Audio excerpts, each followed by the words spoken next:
Alright, this is BTR vlog number 6. It's been a while since our last update. We've been busy. We've been super busy with work, a lot of appointments here and there, a lot of projects that we needed to finish. We had 3.8 turbos, we had a lot of airlift install, especially with the airlift sale that we had for a little while there.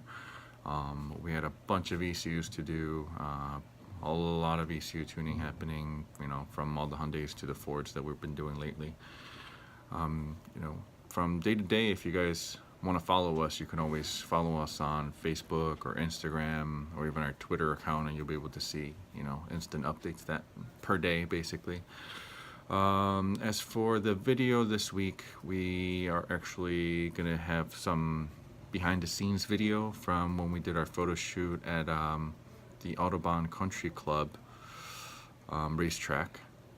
We were actually doing a photo shoot for PASMAG that's actually going to be coming out soon. I believe they're actually taking pre-orders right now, and I'll put that link underneath here in this video, so you'll be able to click on that and order that as well.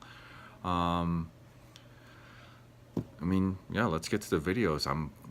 We got a few things that we're gonna put in the video, like the behind the scenes from that. We have a lot of installs that we've done, just some interesting things here and there. So yeah, BTR vlog number 6, here we go.